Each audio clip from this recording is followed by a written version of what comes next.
Well, it's official. The end is upon us.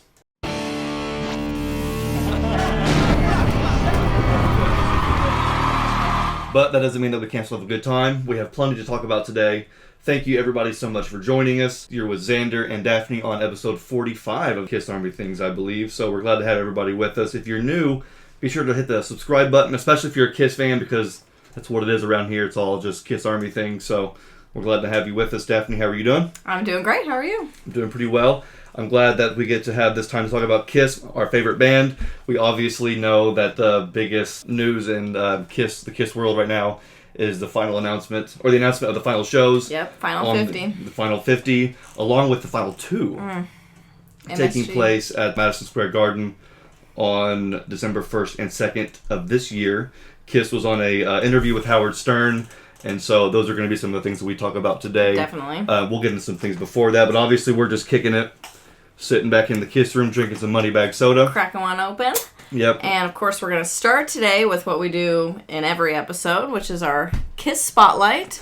Do you want to go first with your Spotlight today? Tell us what you've been either listening to, watching, jamming to that's Kiss related. I would love to. So today, it's kind of an odd one, but I am spotlighting this release. It's called Kiss 5 Classic Albums. It's a 5 CD set that I think Walmart released several years back. Okay. Anyway, so somebody from high school messaged me on Facebook, somebody I hadn't talked to in like probably a decade, messaged me and said, "Hey, do you still like Kiss, right?" And I was like, "No." I was like, "Yeah, obviously, definitely." And they said, "Well, we found this brand new Kiss CD package in our house. We're moving, and we're going to throw it away unless you want it, because none of us really like Kiss." I was like, okay, well, don't throw it away. Yeah. Definitely send it to me. And they didn't really even say what it was. Yeah. I was like, I don't even care. Just send it. Yeah, if it's Kiss and you're throwing it away, give it to me. Yeah, so I was like, whatever, send it. And they sent it, and I opened it, and it's this 5 CD package of, let's see, we have the first album, we have Dress to Kill, we have Destroyer, Rock and Roll Over, and then this 20th Century Remaster CD. So, kind of an odd packaging, but I was like, you know what, this is still great because... So cool. Well, yeah, and I was going to say, because most of my Kiss CDs, I just kind of leave them sealed and listen to Kiss mostly on vinyl or streaming. So this way, I was like, you know what, at least now I have a few copies of these albums to listen to in the car. Definitely. Which, we've been jamming to some of these on some of our cruises and everything. So it's nice to have some of these copies in the car, but I will say, I really wish that Hotter Than Hell was included. Yeah, it seems strange to me that they went with like a compilation type of album instead of Hotter Than Hell. Instead of Hotter Than Hell, because it would make sense to me that Kiss Alive didn't make it. Right. That was a live album. Yeah. And this is, classic albums, classic studio albums. Right. You have the first, the third, the fourth, and the fifth. But instead of the second or even the 6th, it's the 20th Century, Masters CD. Weird choice. Which, honestly, let's see, Strutter, that's in the first album. Mm-hmm. Deuce, also first album. Yeah. You have songs like, Christine 16, which is on Love Gun. I don't think Love Gun's included on here. But, Rock and Roll Over. You have Dr. Love. Right. So, Hard Luck Woman. Rock City from Destroyer. So, a lot of the songs that are on these albums appear on this one. Yeah. So, it makes this one kind of redundant. Right. It's not really I would necessary. much rather have Hotter Than Hell. And I kind of thought about it, and I was wondering if maybe the word hell in the title maybe has something to do with it. Maybe. Because you know how Walmart is weird. They're weird And their censorship in what they sell. Yeah. So I was wondering if maybe either that or the production, they were like, well, let's put an album in there that, maybe sounds really good. But this one, I think, was even sold at Walmart for a while. Everybody probably knows what I'm talking about. The 20th Century Masters. I always remember seeing that one. That's one of the ones, the compilations that you'll find like in Walmart or, the $5 bin, anywhere. So I was like, okay, well, whatever, I guess. I just don't even really listen to it. I just listen to these. But again, it's nice to have some of these albums to listen to in the car. So I thought, well, instead of spotlighting these albums individually, I will just go ahead and spotlight the whole set, the entire package as it is. So Kiss classic albums. I think it was like $5 or $10 originally. Yeah. Again, I got it sealed. It was already kind of bent and damaged, but I said, you know what, who cares? Hey, I was glad that my friend reached out to me and said, hey, thinking of you, didn't want to throw it away. I'll send it to you. So that was really cool. It's a nice little condensed way to have all of those albums all in one. So absolutely. Very nice. Absolutely. Anyway, let's toss it over to you. So, Daphne, what on earth could you be spotlighting today? I wonder what it could be. Of course, it's Phantom of the Opera. Absolutely. So, if you guys watched our last episode, then you saw our extreme reaction to our package that we opened from our friend Pasquale from the Kiss Army Nation podcast. And he had sent us this, I guess, fan-made DVD that somebody had filmed of when Paul Stanley played the Phantom in Phantom of the Opera in Toronto in 99. Is that right? Yeah. And we were blown away. I was shocked. I'm a huge theater fan. I love Phantom of the Opera. And so I've always wanted to see Paul as the Phantom, especially in 99 when his vocals, in my opinion, were at their peak. Mm-hmm. So I was so excited to watch this. And we watched the entire thing, start to finish. Disc 1 and Disc 2. And it did not disappoint. No. Obviously, it was shot from, just from somebody's camera and, like, the balcony. So not like high quality professional footage, but still not bad. Can't complain. The audio wasn't bad. I think somebody remastered the audio to it. Paul sounded incredible. As to be expected. As to be expected, but it was just, it blew me away even more than I thought it would. I had chills. Yeah. Plus, Phantom of the Opera is already a really good musical. It is. As it is. Yeah, absolutely. So for Paul to take the lead role. And, gosh, he was so good. And there was little moments where you could hear just a little sprinkling of Star Child in there, but for the most part, like, he really nailed that kind of more theatrical opera type of tone of voice. Totally agree. So it didn't feel like just Paul Stanley randomly stuck in a Broadway show or a Broadway type of show. Mm-hmm. It really felt like he embodied that character, and he was a great actor, amazing stage presence, which we already know.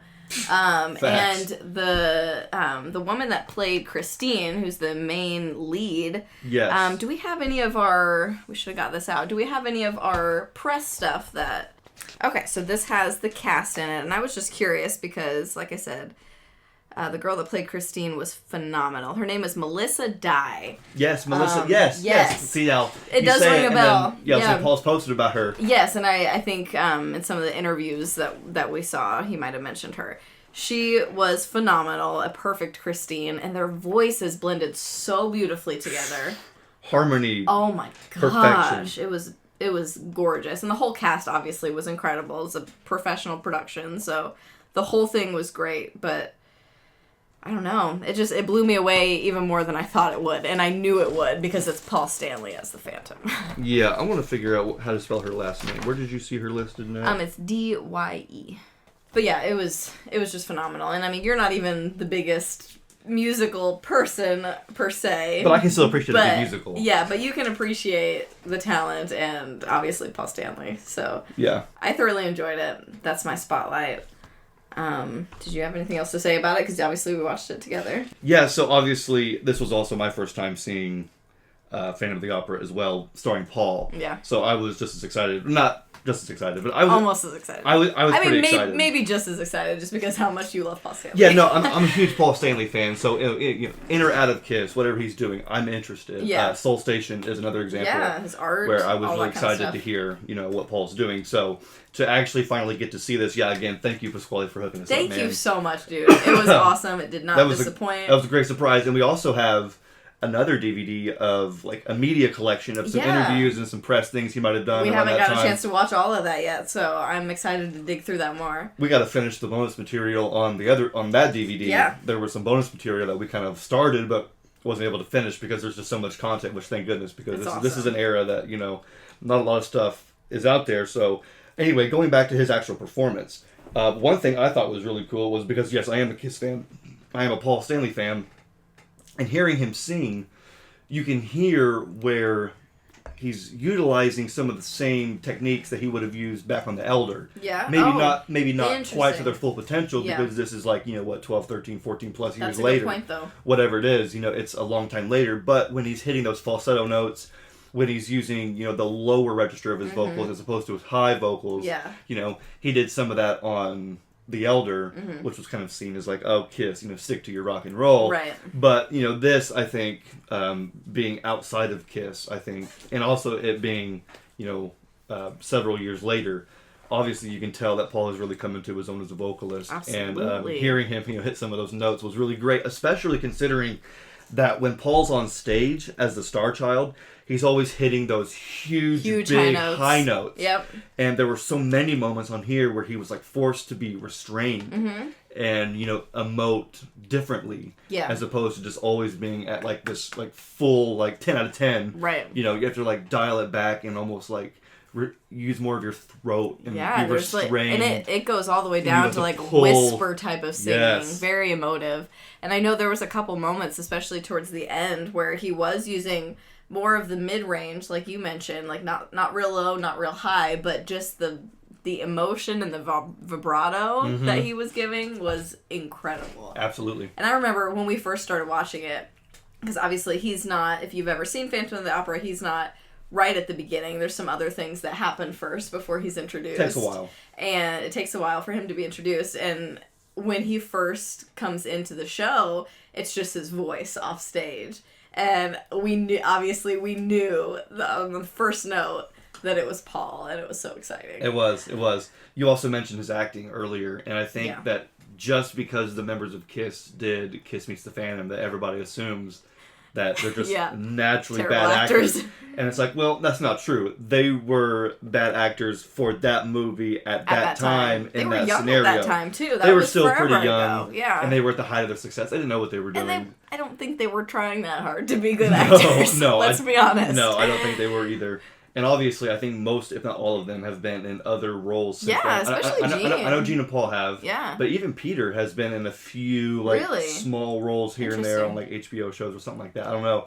But they've all, you know, stepped outside, you know, that that world and, you know, have done other things. So I think that we just kind of give them a bad rap because of that one movie. But Paul's acting in this translated very well. It was incredible. Because in theater, and you know, because you've been in theater your whole life and, you know, you've been involved, it's a different kind of acting. Yeah. Than because it does need to be more dramatic a movie or a TV. than film. Absolutely. It's very exaggerated. Especially in a musical like this. Yes. It's not supposed to be grounded in that much reality. You know, it is supposed to be grand, and especially because it is kind of an opera-based show, and there is, in the show, they are putting on an opera as well. So there is a lot. It's an opera within a within a musical, opera within an opera. It's very meta. It is. But yes, lots of drama.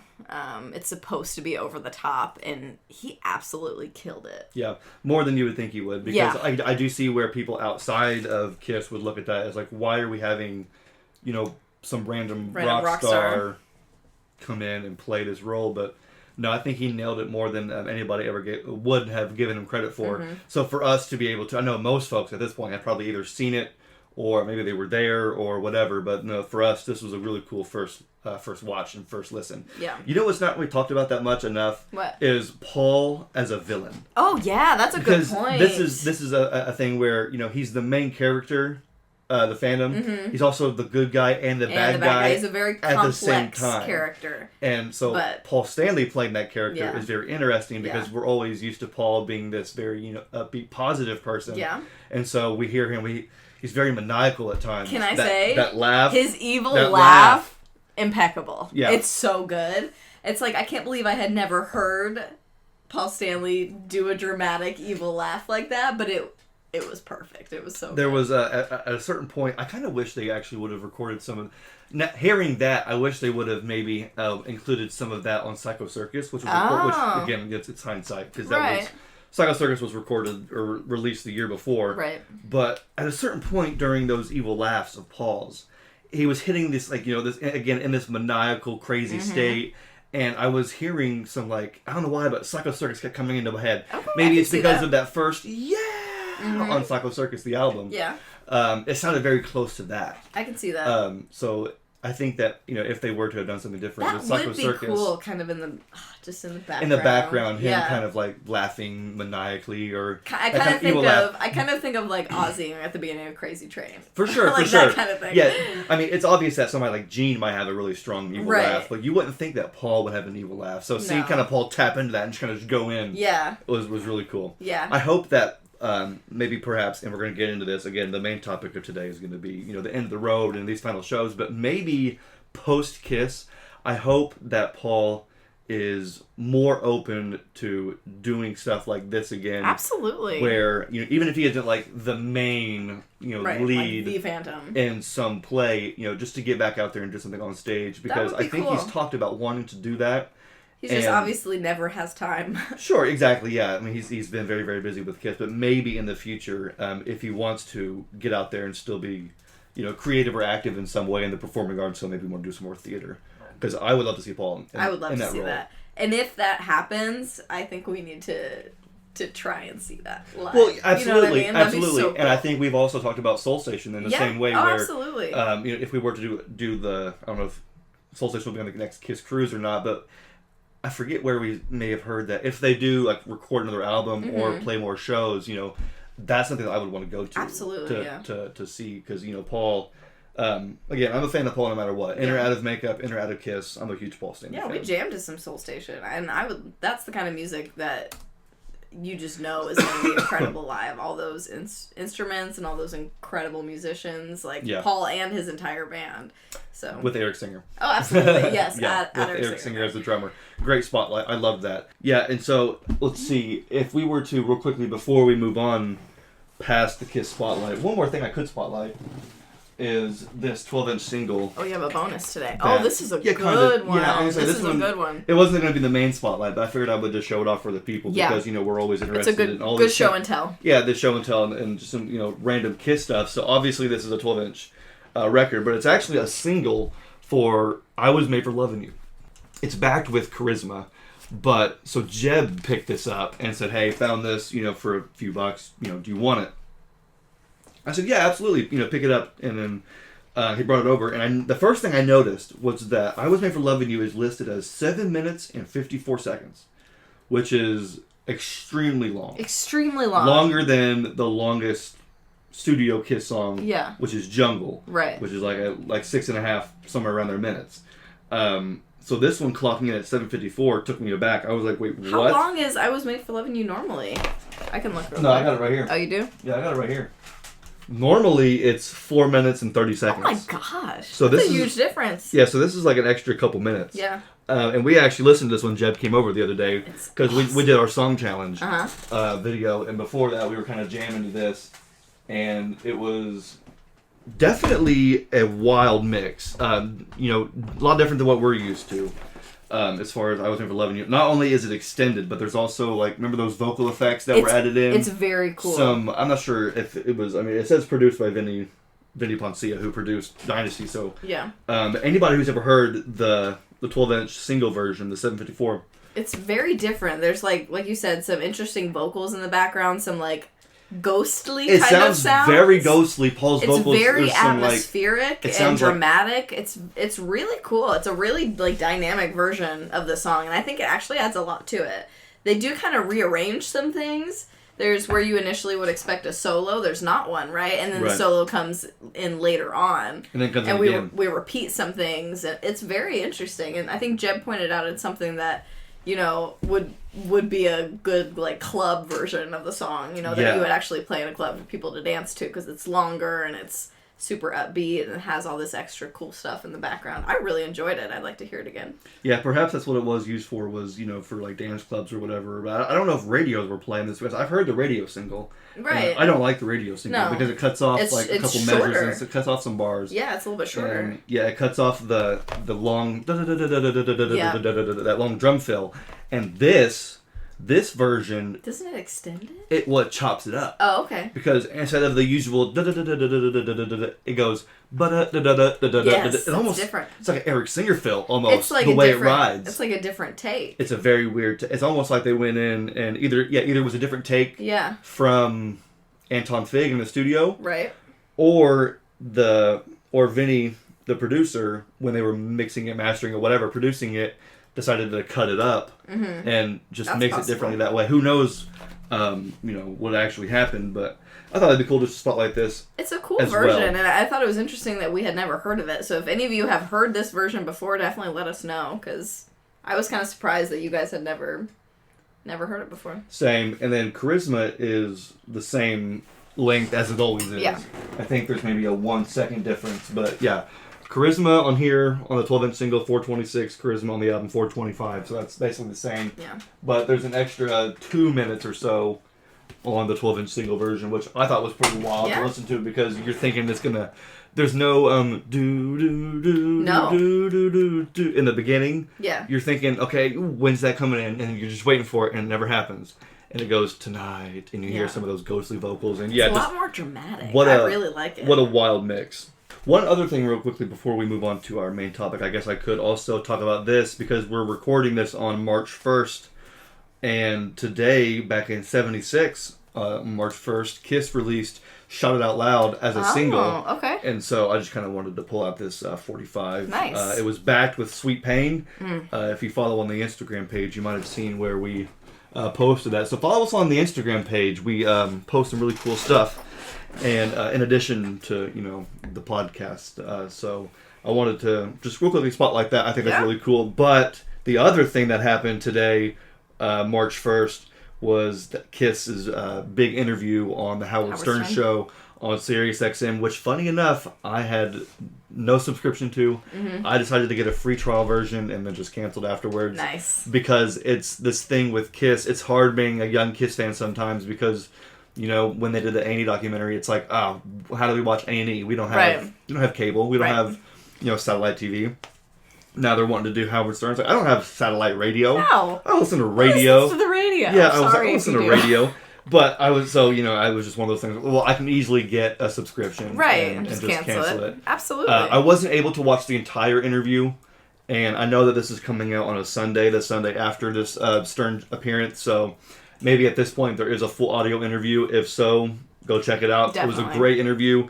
But in case you didn't, that's kind of what I'm going to talk about now. Is just a little brief overview of that interview, some of the topics that were discussed. We'll talk about with you. I know you weren't able to. Yeah, I was at work, so all I have seen is the clip of the actual, big announcement about the dates, the final dates. Yeah. And then I think we just saw another brief little kind of banter type of clip of them talking about the origins of the band and that kind of thing. But other than that, no clue. Yeah, if you go to Stern's YouTube channel, you can find a few clips that they've posted. Right, just a couple minutes. Again, I don't know what's been uploaded since then, so maybe on Thursday, Friday, hopefully or Saturday they have more. I hope so, because obviously I only listen to the audio version on the stream or the SiriusXM app, so I didn't get to actually see them, visually. Right. So I hope that more and more of this footage. I'm sure it will. I bet eventually we'll be able to see the whole thing because they obviously filmed it all. So yeah, because not only did they have an interview, but Kiss also performed. Right. We're going to talk about that in just a minute. But I thought it'd be cool to talk about this interview because when I first heard that Kiss was going to be appearing on Howard Stern, I know most people were already suspecting, they're going to announce the final shows. Right. It just makes sense for them to do so at this time. We already know that they're going to end it. This year, so we knew an announcement was coming, so it made sense. But my first thought was, oh great, we're going to be forced to hear, Kiss shtick and Howard Stern shtick, and it's going to be this just really cringy, awful thing. Yeah. Because both entities are known for kind of speaking their mind, and also being kind of tongue in cheek, being over the top, and obviously. Howard Stern is like a shock DJ, and Kiss they're shock rock. So right. I imagine that it was just going to be this sleazy old guys trying to be 30 again. Yeah. Luckily that was not the case at all, or at least that's not what I got from it. I thought that the questions that Howard asked were very, very good questions, and Kiss's responses to those questions were very good. I want to talk about some of those, but just to start it off in a fun direction. Okay. One of the things that threw me off was Gene claims to have written Strutter.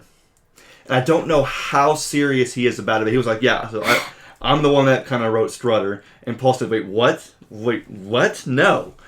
I wrote Strutter. Those lyrics are mine. And Gene goes, no, I'm pretty sure. So I know that Gene did write this song, if you want to call it that, called Stanley the Parrot. Yeah.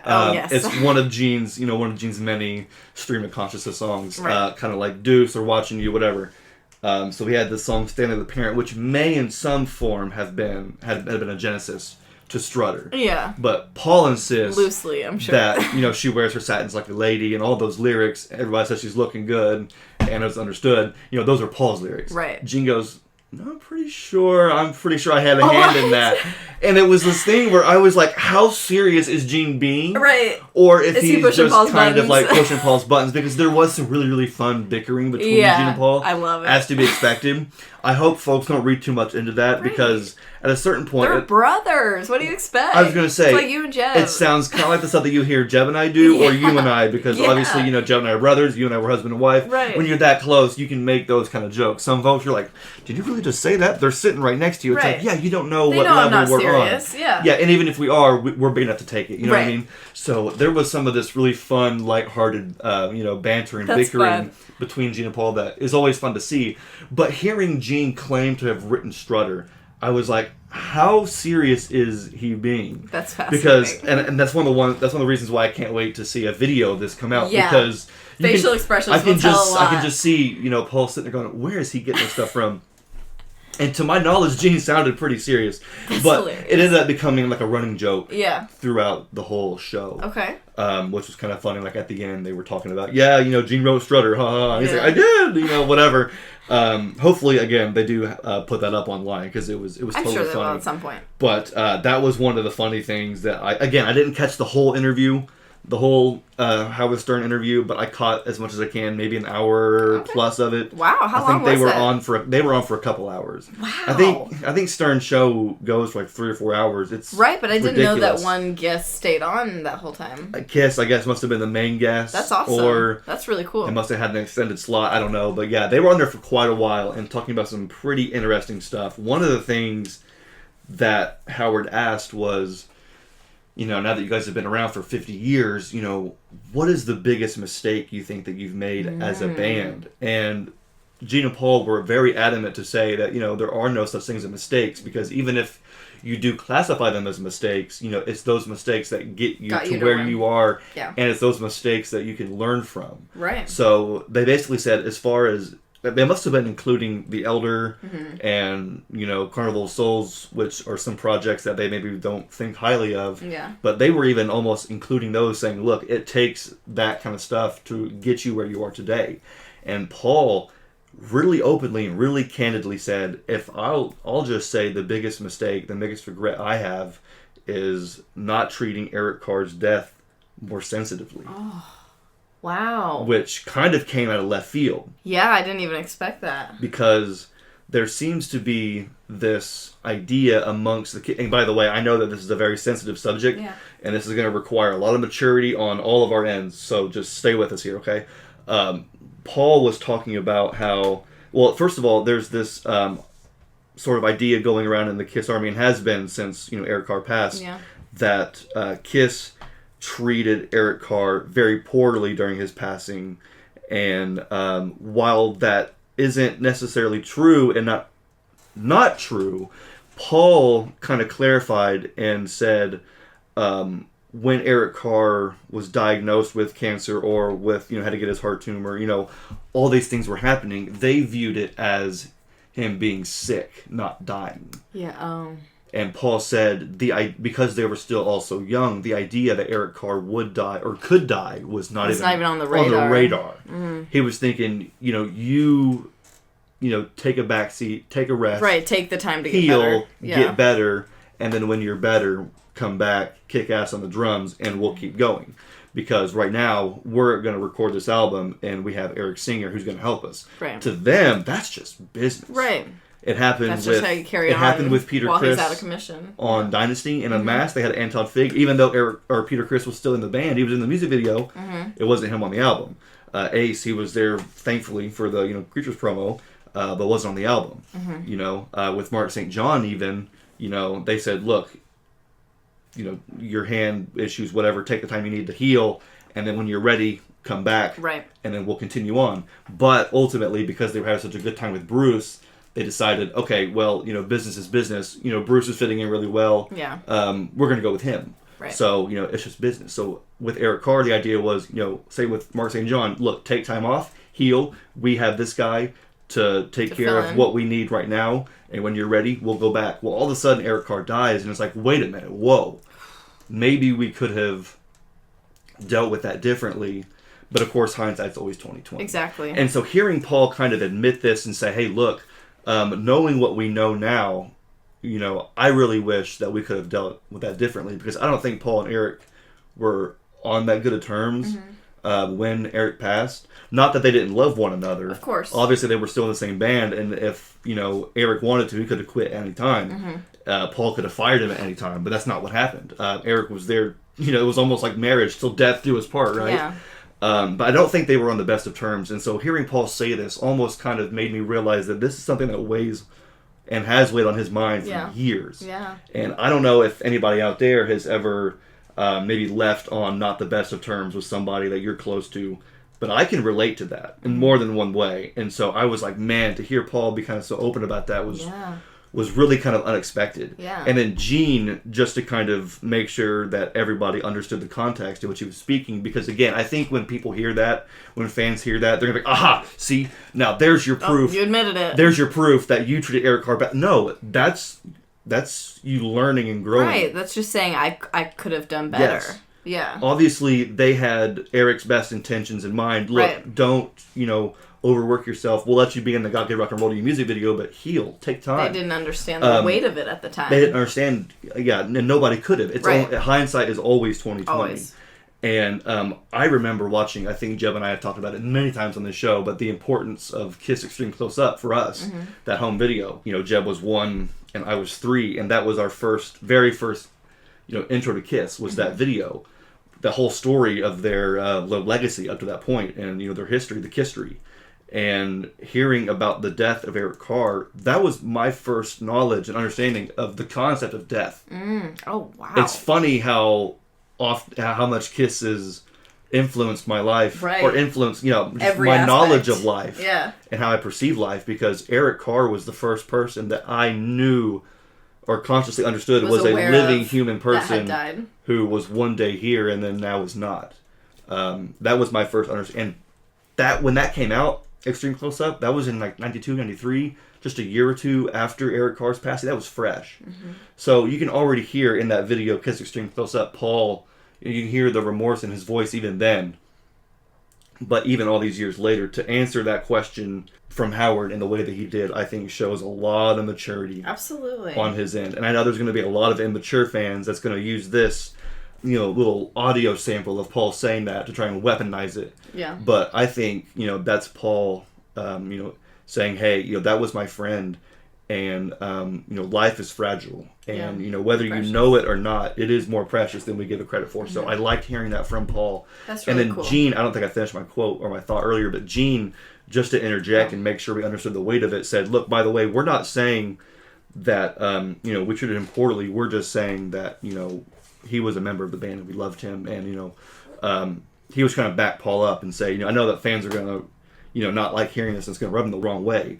But, again, just to hear Paul say that, I thought was really incredible to hear him. To me, it's like, it's nice to hear that. It just solidifies how much they did care and how much they did love him, despite the common perception of the situation. I think, Eric Carr's name somehow came up. Yeah. And, they wanted to make sure that they, clarified something about Eric Carr and his importance to the band and how they cool felt. That they're still honoring him. That. And that was one of the few things I liked about this. I like that a lot. Howard Stern interview, along with the fact that I think Tommy and Eric got their due as well. Yeah. Tommy and Eric aren't the kind to interject and talk over Gene and Paul or talk over Howard. Right. They're very professional in that manner, but they did speak a little bit, and even Gene and Paul made sure that Howard and anybody listening knew that the reason why Kiss still is Kiss is not because of Gene and Paul. No. Not even because of the fans at the end of the day. It's because of Eric and Tommy. Absolutely. If there isn't anybody on lead guitar and willing to show up and be the lead guitar player, and if there isn't anybody who's going to play the drums and actually, keep the beat and be the foundation of the music, then there isn't going to be a band. Right. And Gene and Paul, whether it's Peter or Ace, whether it's Eric Carr or Bruce or Vinny or Mark or, Eric or whoever, they need other pieces to the puzzle. Right. And for the last 20 plus years, Tommy and Eric have been that piece to the puzzle. Consistently. And so, consistently, very consistently. Yeah, and reliably. Kiss has been around 50 years. 2/5 of that 2/5 of that. 2/5 of the entire history has been Tommy and Eric. And so, to hear Gene and Paul just again hammer that in, because there's always going to be haters and doubters. They said, look, these are not newcomers. Right. These guys are not the new guys. They've been here longer than any of the other guys. Yes. Any of the other guys. Yes. It's been that long. And Howard even asked Tommy, he said, Tommy, what was it like for you, and what's it been like for you, being the guy to come in and fill those shoes? And Tommy, again, honestly said, those were huge shoes. Absolutely. To fill, and they still are. He said Ace is popular. Yeah. Because Howard, I don't know if you know this, but Ace is very popular. Yeah, he knows. So to fill those boots and to be that guy, that requires a lot. Mm-hmm. And he said the pressure was on, but, you take that pressure, you run with it, and, you own it. And he said, I've owned it. And you let it fuel you, honestly. And Eric Singer, I didn't really talk all that much. Maybe said, maybe 5 or 6 sentences, which is unusual for Eric. Yeah. Again, from what I heard. Maybe he talked in the beginning. I didn't hear the whole interview. But one of the things that Eric said, one of the few things that Eric said was, look, I replaced both drummers at one point or another. Yeah, that's true. I replaced Eric Carr when he true. died, and I took that from the fans. And then I replaced Peter and wore the makeup after Peter and took that from the fans. Yeah. But it's, the love of Kiss that keeps him in it. Yeah. So, I was really impressed with the honesty that we got in this interview. That's refreshing. And again, one of the other things that Eric Singer said, I think Howard asked him, who the greatest drummer in the world was. Mm-hmm. And he said, well, if you're going to ask me, it's Buddy Rich. Oh. But if you ask most rock fans, they'll say John Bonham. Right. And I love that. No matter what, throughout at least 20, 30 years, he has consistently said that that's what I Buddy thought. Rich is his favorite. I think on that DVD he did back in the 90s, he mentioned, Buddy Rich being one of his favorites, or to him, the greatest drummer of all time. Wow. And so, here he is again, I think Eric Singer is the best drummer in the world. Right. He thinks that, Buddy Rich is, but whatever. It was still cool to hear Eric talk a little bit, even though he didn't really talk that much. It was still a really great interview. One of the things that Howard complimented Paul on was his vocals at his age. Okay. Which kind of surprised me because yeah. I feel like a lot of people are so quick to compare his vocals from 30, 40 years ago to his vocals today. Howard said, man, as a rock singer at your age, you sound great. You sound phenomenal. And was like, how do you take care of your voice? What do you do? And Paul said, well, vocal exercises. And, did some. Of course, the crazy stuff. And Gene goes, I every day he does it, and I hate it. I still hate it to this day. That's hilarious. And it was funny. So, you can imagine backstage Paul doing his vocal warm-ups, and then Gene just rolling his eyes. I love, again, it's more that little Gene and Paul bickering. The brotherly dynamic. That bickering that came through. He even said he hated, and still hates, I Was Made for Lovin' You. Really? Yeah. He said that before, hasn't he? Yes. Yeah. And he hammered. He goes, I hate that song. Oh He goes, when I first heard it and heard about it, I loved it. He's like, tonight, I want to give it all to you. Oh, that's good. I like that. I Was Made for Loving You. Yeah. Okay. I like that. What's my part? Do do do. Nope. I don't like that. And so he hates that song even to this day. That's funny. But again, it was just more of that that bickering that came through. But anyway, so yeah, hopefully we'll be able to listen to this interview in full again. But one thing I wanted to talk about was the performance that Kiss gave. Yes. Because I don't even know what songs they did. Yeah, when they announced this interview, I was wondering, well, is it going to be an in-studio interview or will it be a remote Zoom interview? I think Metallica, or at least Lars, joined Howard Stern for a show recently when they announced their upcoming album. What's it called? 72 Seasons, I think. And Lars joined him via Zoom, which is fine. He was probably busy or couldn't make it, or maybe Howard wasn't doing it in studio, whatever it was, I don't know. But no, Kiss was actually in studio, in makeup, and costume. Full costume, and they had a stage set aside for Kiss. Okay. They had Eric's drum kit set up. They had a light show. There was no pyro, obviously, but you don't need any pyro at that point. Especially not on the radio. Exactly, yeah. But no, so they actually did. I hope there's video of it coming out soon. But they did perform in studio. They performed Detroit Rock City, Shout It Out Loud, and Rock and Roll All Night. 3 pretty classic, obvious Kiss songs.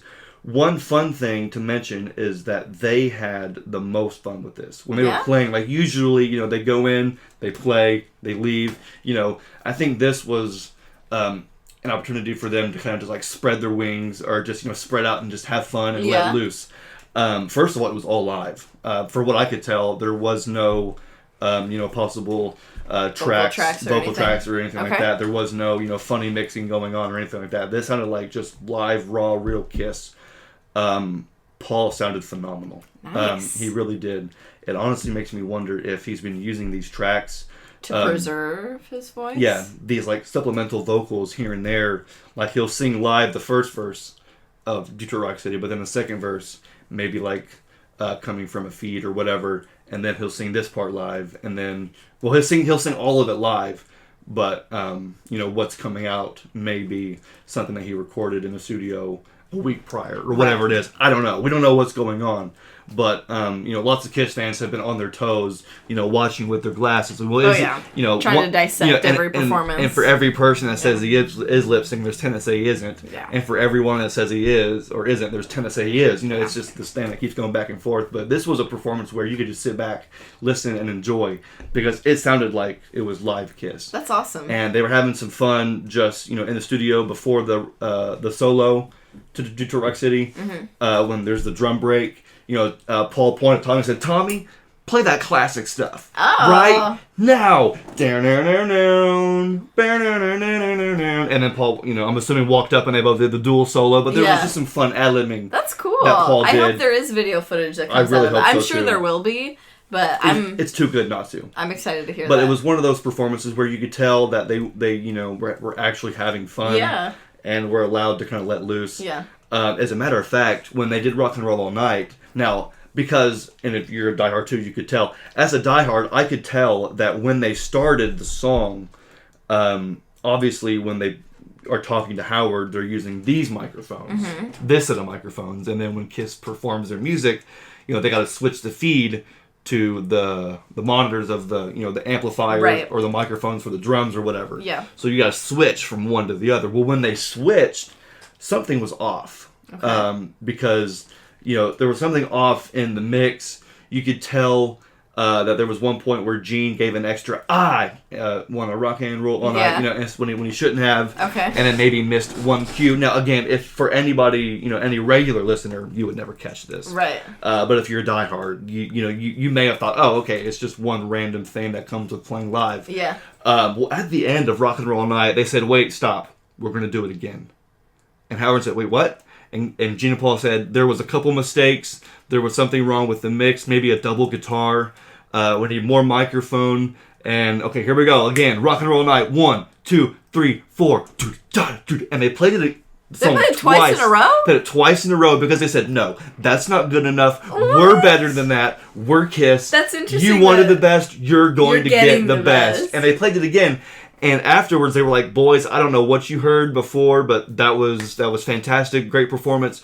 But now I will say that you could tell that, I'm not gonna say they were embarrassed, but they were kind of like, that's unfortunate that there was a feed mishap or a mix issue on this live show. So why don't we just take it upon ourselves to do it again? Yeah. Do it right. And they put all their oomph into it, and That's was an awesome. amazing version of Rock and Roll All Night.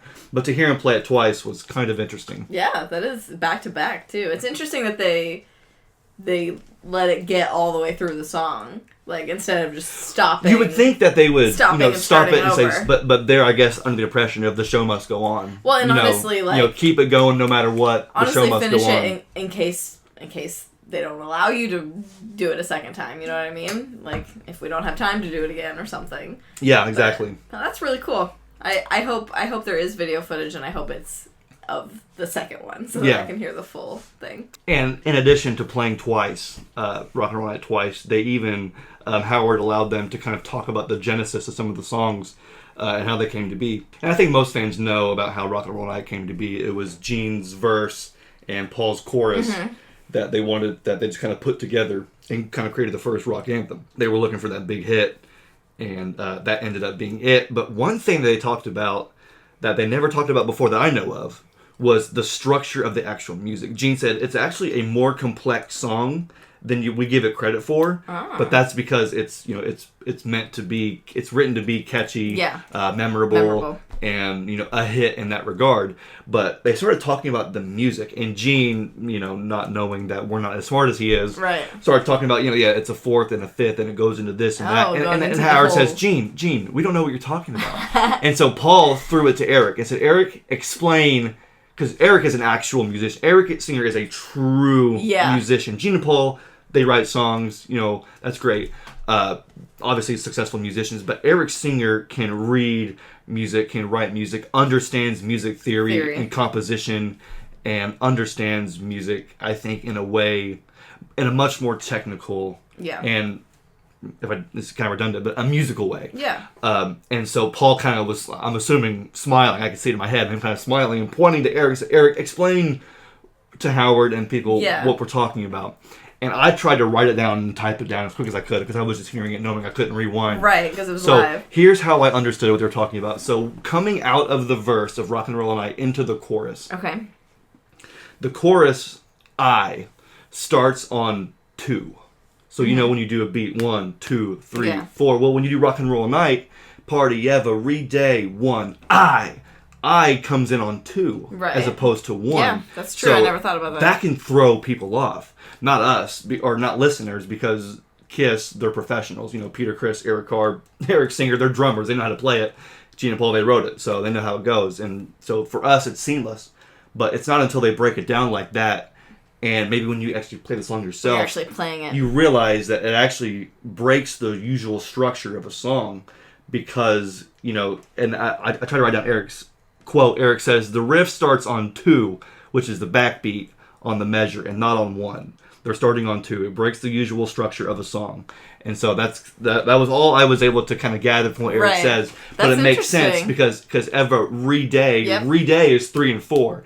3, 4, 1. I wanna rock and roll all night and party ever. 3, 4, 1. I comes on 2. And so Eric tried to get that across, and it was unusual for me because I suck at all that musical theory stuff. So but no, hearing them actually kind of get down to the musical structure of these songs on Howard Stern was really super fun. That was one of the most rewarding things, I think, from this Howard Stern interview. That's awesome, man. I really want to hear this. And the humanity of it all. Because, yes, there was some Kiss shtick thrown in there. There was some hilarious, dirty sexual jokes that Howard made, which were, great.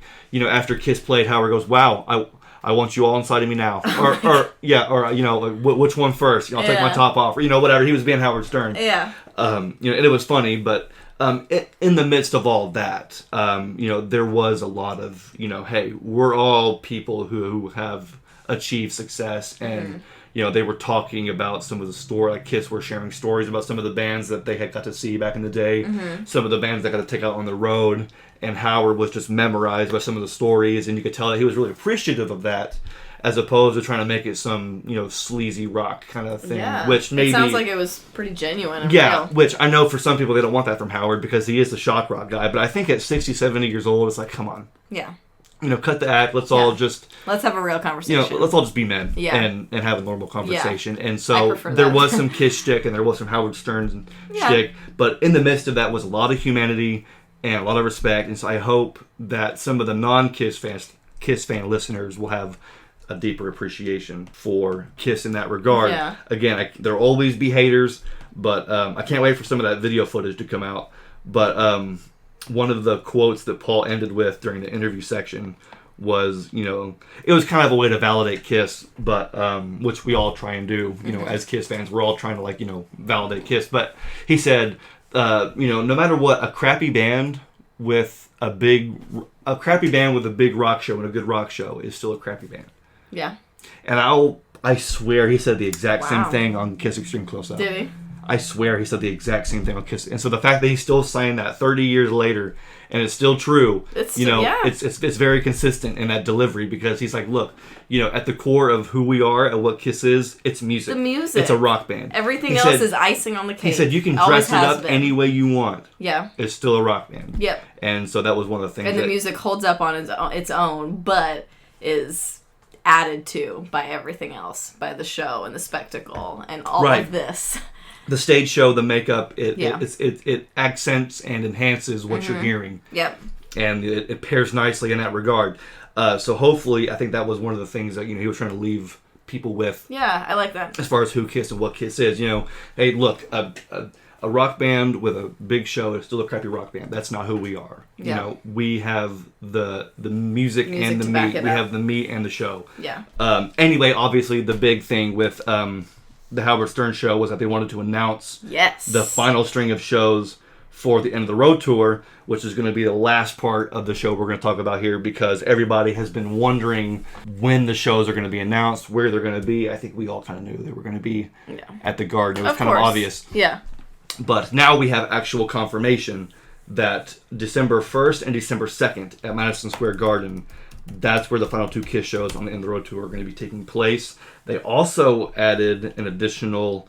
they have got their website updated, which looks pretty nice. They had some fire in the background. Now they've got some lights in the background, so they've done some updating to the brand, which is nice. But they even added an extra 19 shows on the End of the Road tour, making this the final 50. Yeah. This is the final 50 that we've been talking about and kind of wondering, well, will it be, won't it be? Can I just say, we talked about, either last time or the time before that, about how Tommy had posted something on Instagram, and part of his caption was like #final50, and then it got changed. It got edited shortly after, and that was taken out of the caption. Yeah. And we did speculate, like, we wonder if that's a real thing. It just hasn't been announced yet, and so he was told to change it, because that phrase and the official 50 shows had not been announced yet. We're going to do a whole branding thing. It's not time yet, Tommy. You can't spoil it. Yeah, so he definitely changed his caption. But it kind of enough folks saw it to where we're all wondering, you know, when is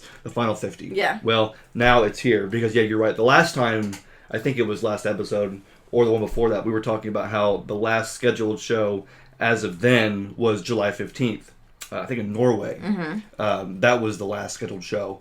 And we were kind of wondering when those shows would be. So now we have confirmed that the tour will pick up April 12th in Brazil, and then they're going to take a break after that July 15th show in Norway, and then it'll pick back up on August 29th in Texas with some U.S. dates, and then it's going to end December 2nd in New York City.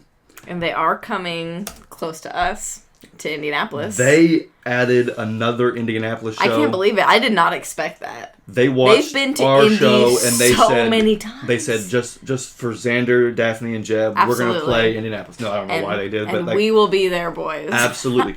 I think somebody in the comments of that episode, or one of the episodes, was saying, they might do a few extra. Maybe it was on Facebook. I don't know. They were saying, they might do a few extra U.S. dates.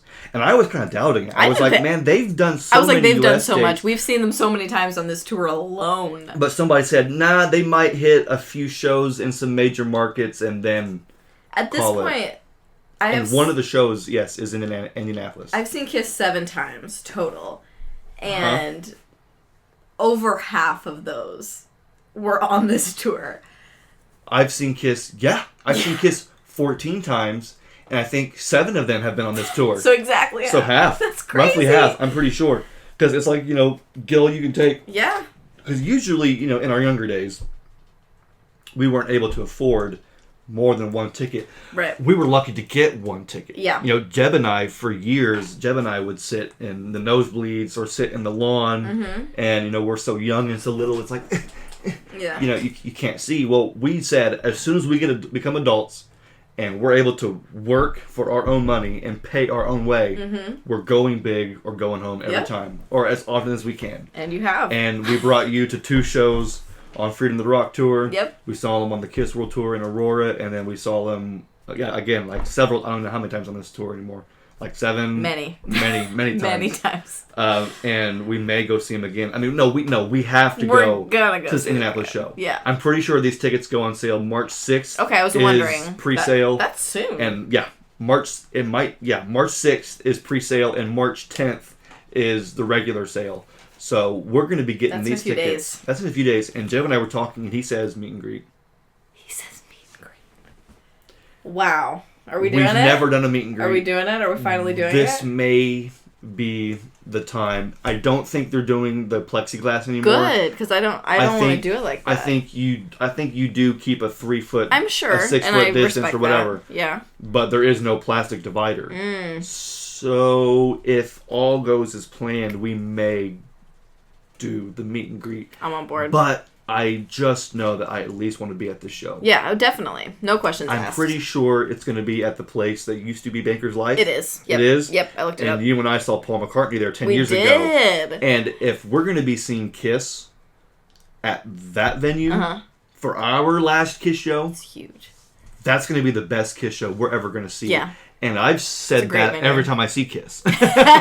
And I will say it again because it's always true. But when I think about it this time, I'm like, wait a minute, Baker's Life. Yeah. We saw Paul McCartney there, and it's an indoor venue. It's massive. It's huge. It's one of those places where every seat is a good seat in the house. We were nosebleeds for Paul McCartney. We were like 2 or 3 rows from the wall, the top. And you couldn't tell us any different because it was Paul McCartney in the flesh. He was there. It was incredible. We were in the same room as Paul McCartney, so I was happy. But so if we're even half as close, yeah. Yeah, I mean, we'll be happy. Yeah. And I know that there are just a lot of people who are constantly complaining about, Kiss extending this tour, never ending. But why would you want it to end? Well, first of all, I'm glad that there's enough of a demand for Kiss for them to be able to add these shows. Obviously there is. Because if we're being honest, what has happened so far is that Kiss announced their end of the road tour, and their plan was to hit as many major markets as they could, and as many small markets as they could. So, for example, they played Noblesville, Indianapolis, August 31st, 2019. That was them playing Indiana, big market. 20,000 amphitheater seater, no co-headliner, just Kiss and David Garibaldi, sold out show. Great. Kiss can do it by themselves. Fantastic. No problem. Then, in February, we saw them in Fort Wayne. They played at the Allen County War Memorial Coliseum, which only seats 10,000, half as much. Is it because Kiss can't do more than that? No, they proved that they did 6 months before that they can fill 20,000 with nobody else needed, no problem. Nobody's coming to see David Garibaldi. No offense, he had a great act, but he's not going to fill 20,000 people. So Kiss was aiming to hit these big markets and these smaller markets before calling it quits. Now, obviously, right after we saw Kiss in Fort Wayne, in that small market, COVID hit. Yeah. That means every show that they had planned after that is now canceled. Right. Which means...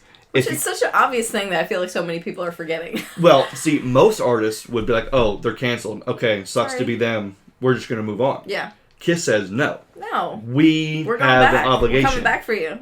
We made an obligation to those promoters, to those venues, to those fans, to ourselves, that we're going to play these shows. So to the best of our ability, we're going to reschedule and we're going to play every single show. Yeah. Even when that meant when shows came back and they did schedule some shows, those shows got canceled because either somebody in Kiss's crew or Kiss themselves got COVID. Right. And they said, okay, well now we need to cancel.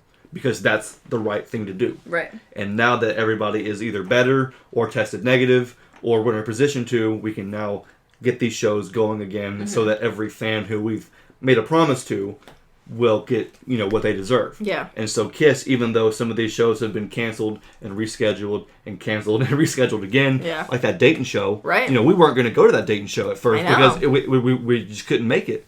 But it was canceled because of COVID, and when it was rescheduled, we said, well, now we can go. Yeah. But because of Fran's unfortunate passing, it had to get canceled again. We said, okay, no problem. We're going to wait, and Kiss will come back, and we'll see him again. Yeah. And they did. They did. So they are doing whatever they can to keep their obligation to us, the real fans. There's always going to be haters on the outside that are going to look at Kiss and say, well, they've said that they were done, in 2020. They said they were done in 2021. They said they were done in 2001. Yeah.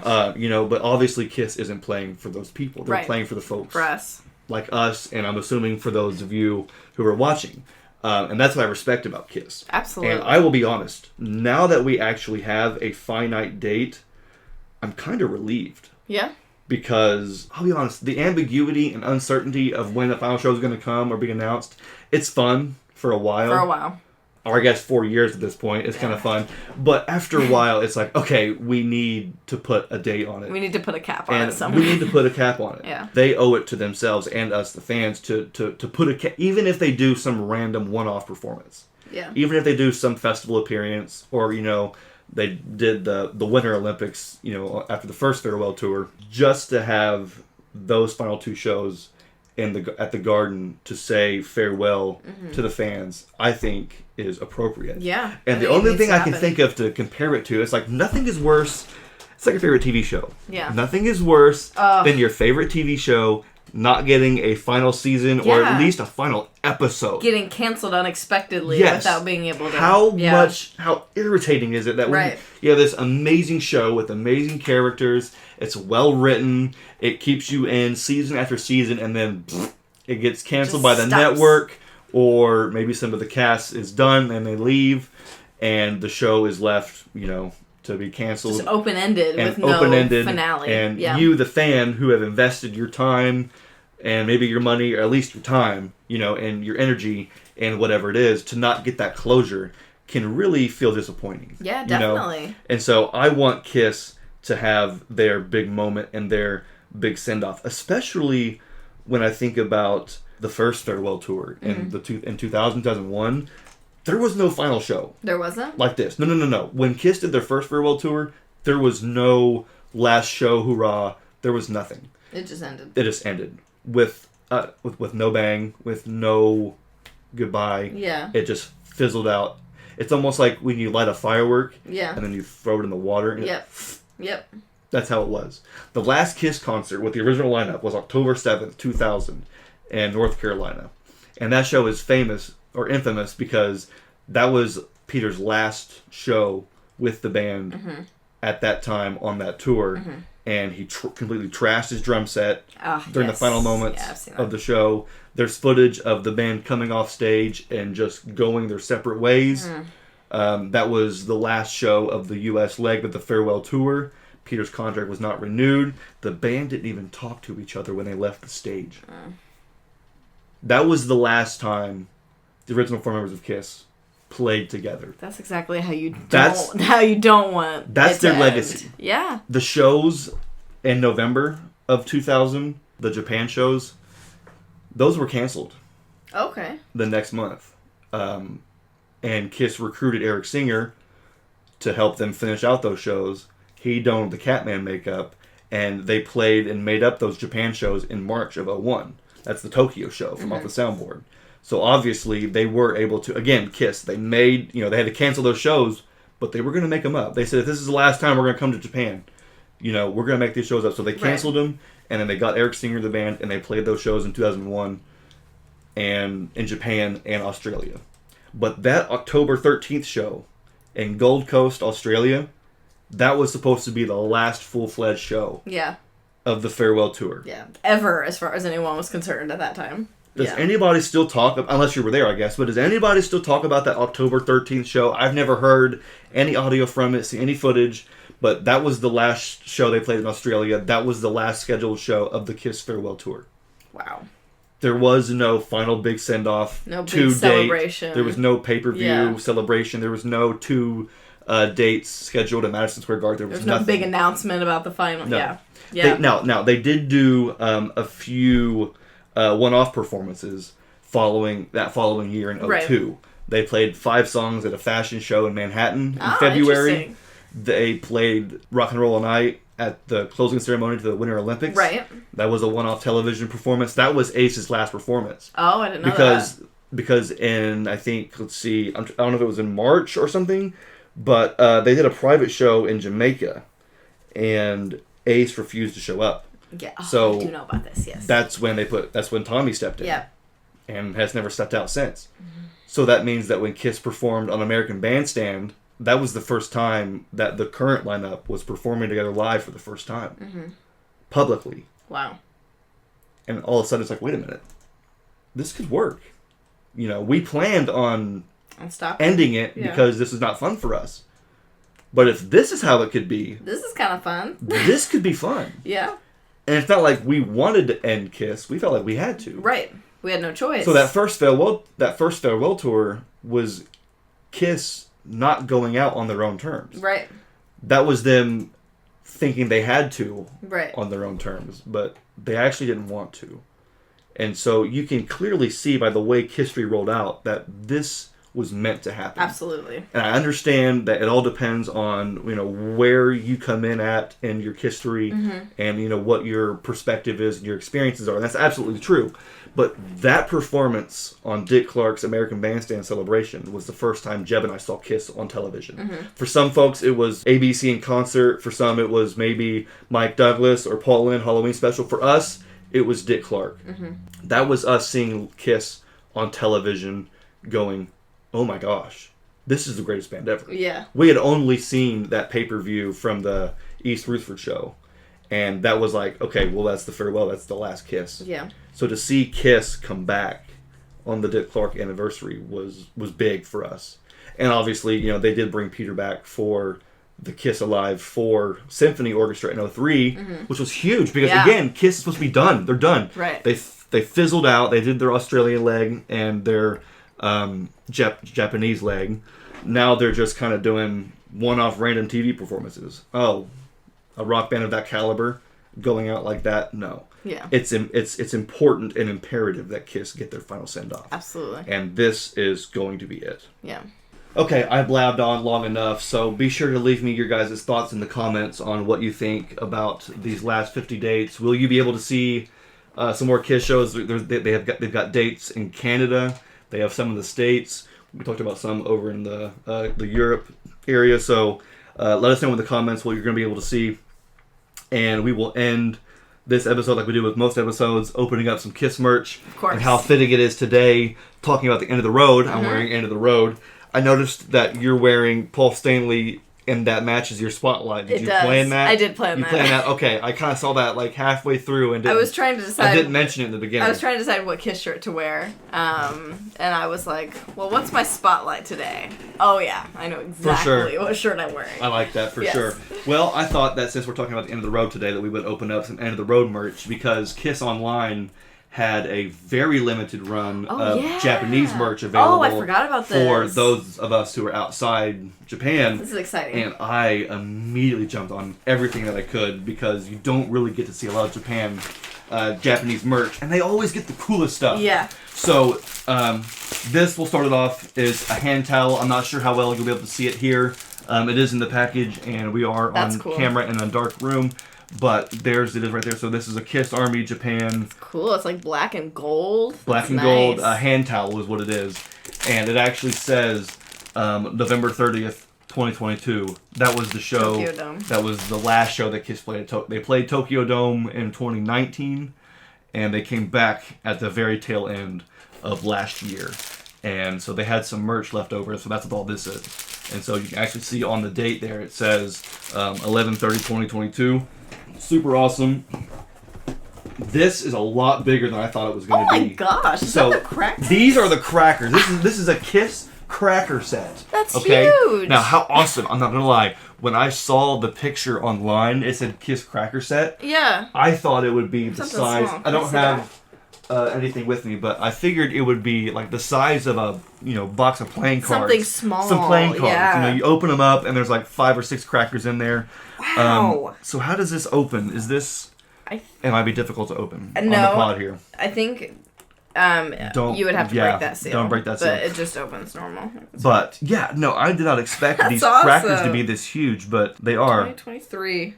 Never in my life have I been so excited for crackers. That is very cool. This is amazing. That's huge. So this is gonna go over on my the food and drink shelf over here, but you can see that it has some awesome design. I love the Japanese design that they used. I'm wondering if obviously this is already very Japanese inspired artwork as it is. Very cool. But it really reminds me of the Samurai Sun music video. Definitely.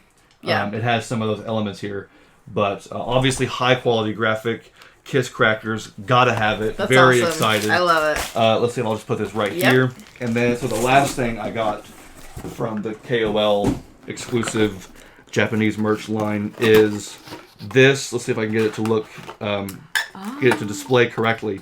This is called a sake set. I believe I'm saying it. Obviously, it's a Japanese thing, so I could be mispronouncing it, but it's fun to learn about new cultures. So this is a Japanese sake set. Sake is Japanese rice wine. Oh. It's an alcoholic drink Interesting. I did not know that. It's very popular across Japanese and lots of restaurants and things like that. So Kiss, I guess, at the merch stands for this show, it right there again, 11/30/2022. That's so It has cool. the date on it. But yeah, so this is a sake set, and this is what you would use to warm it up in. Oh. This sort of collapsed part here prevents the heat from getting out. Okay. And there's it's made of pouring a material that retain the heat. And I believe you either pour it into Ceramic, this, maybe? Yeah. ceramic, porcelain, something like that. Porcelain, yeah. So very, very cool. That's awesome. One of the more random things I love I've seen random, from obscure Kiss merch. That's why I collect. That's it's the why I best. collect. I always go after the random stuff. Yeah. Kiss crackers. My excitement level was a 10. Yeah. The sake set, I'm at a 10. Yeah. I'm so happy right now to finally have it. But no, you don't really see a whole lot of the Japanese Kiss stuff. I mean, I have a few things imported, or have had a few things imported over the years. But I think a lot of fans will agree that the Japanese Kiss Army has so some of the cool. coolest packaging stuff. Yeah. Maybe it's the Japanese characters. Maybe it's because they have things like sake and we don't. Yeah. And they have such cool ways of, consuming their beverages. But this stuff is just super awesome. That's awesome. I'm having a fun time whenever I get Kiss stuff at this. Even at this point. box is cool. Even the box is swagged out. Again, it has Tokyo Dome. Embossed. It's really nice. It's very just well the done. cardboard box it comes in is cool. Like you could display it like that. That's awesome. So yeah, and anybody else out there Nice haul. who was thank you, I appreciate it. Anybody else out there who was able to get some Kiss Japanese stuff, let me know in the comments what you got, because there was plenty more than this. I just couldn't, break the bank and wasn't able to get everything I wanted. But no, I saw that I actually have another Japanese hand towel over here. I didn't know that. I think I got this at a Kiss Expo a long time ago, and you can see how it's kind of yellowed over the years just from sitting out. It's not not in a package like this. I bought this for $1. Oh wow! At the $1 table at one of the Kiss Expos. Kiss Japan Army. That's Kiss awesome. Japan Army, and so for I years, didn't know you had that. well, for years I thought it was unofficial. But if I'm not mistaken, it's very similar to something like this, where it was made exclusively for the Japanese, Kiss Army, and was only released there. Somebody must have either sold it to somebody, or like me, bought it, had it imported. But this is really super cool.